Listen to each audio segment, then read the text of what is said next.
If I looked at your bank account right now, I could probably tell what you truly value. And I would probably say that there's a lot of people that feel that they have money problems. I'm broke. I don't have money. I can't make ends meet. But what they really have is poor emotional habits that are dictating how they spend money. So let me explain that a little bit. Your money is showing up in your life, and it's designing your life. It's showing up in the past of what you've spent, and it's designing your future. So if you have emotional habits, or you're trying to self-soothe or whatever it is in your life, it will help dictate your future and what your money looks like in your future.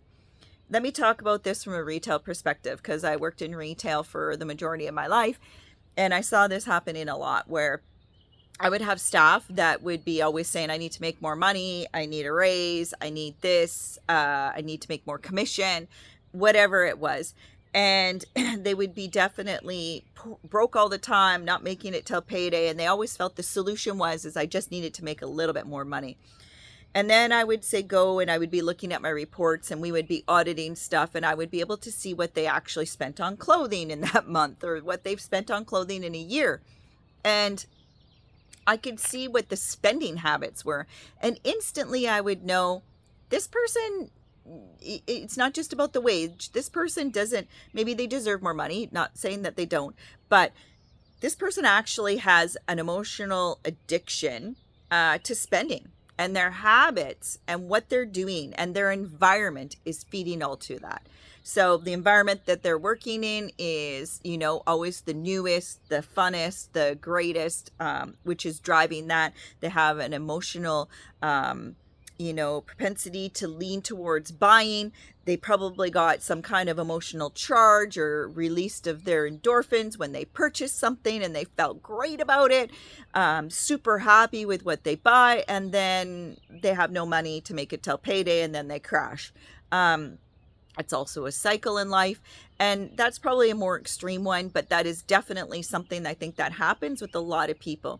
I'm not talking about the small percentage of the population that are literally broke, do not make enough money to pay rent and make ends meet. I'm talking about the bigger percentage of people that have poor spending habits and are causing themselves to be broke or not be able to do the things that they want to do, because of their poor choices in spending.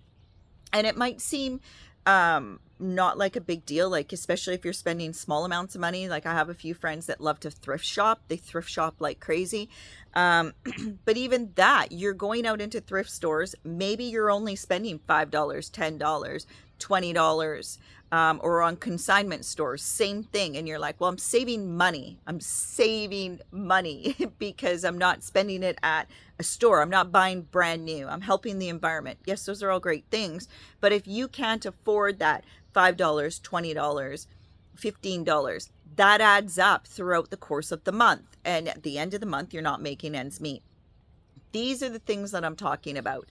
And those are habits that are emotional. Those are emotionally driven decisions that are affecting your entire life. And you need to reflect and look at those patterns in your life. So if we looked at, say, your bank account right now and pulled things apart and started looking at receipts that you buy, or your Amazon account, or your online spending, whatever it is, and we pull it all back and trace it all back to money, we could probably see what is emotional spending, what is driving poor money habits, and areas of your life that you need to focus on, because it's not a money problem. And some people are probably not going to like me saying that, but it's not a money problem. It's not a budgeting problem. You could continue to budget all you want. You can continue to complain about money. You could probably work 2-3 jobs. Unless you figure out what is emotionally driving that and what the root cause is and why you're doing it, you will always be broke. It's just the way it is. When I worked in retail when I was younger, I learned that the hard way. I got my first credit card. I was super excited, maxed that baby out. Then I had to pay it off. And I did not like being in debt. And I had to dig my way out because I did exactly that. I fell into that. I was excited about buying stuff. I was excited about having new clothing. I loved the feeling that it gave me. But then after, I paid the consequence for that. And I learned that, and I paid off my credit card, and I have never had credit card debt since then. I have friends, on the other hand, that also worked in retail that continued that habit over and over and over and over. So those emotional decisions are affecting what you can do in the future.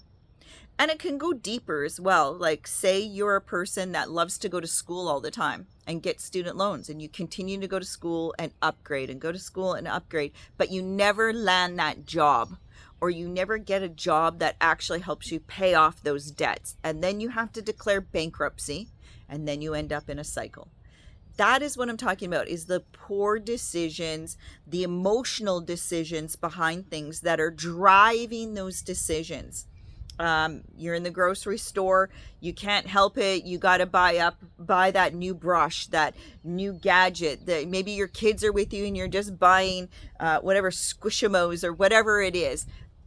All those little things, and you walk out of the grocery store, you were expecting to spend $50, now you spent $75. Doesn't seem like a lot. You do that every week. Now you've just took $100 away from yourself at the end of the month, which you could use for other things. And I'm not saying that life isn't expensive. I live in Canada. Canada is very expensive.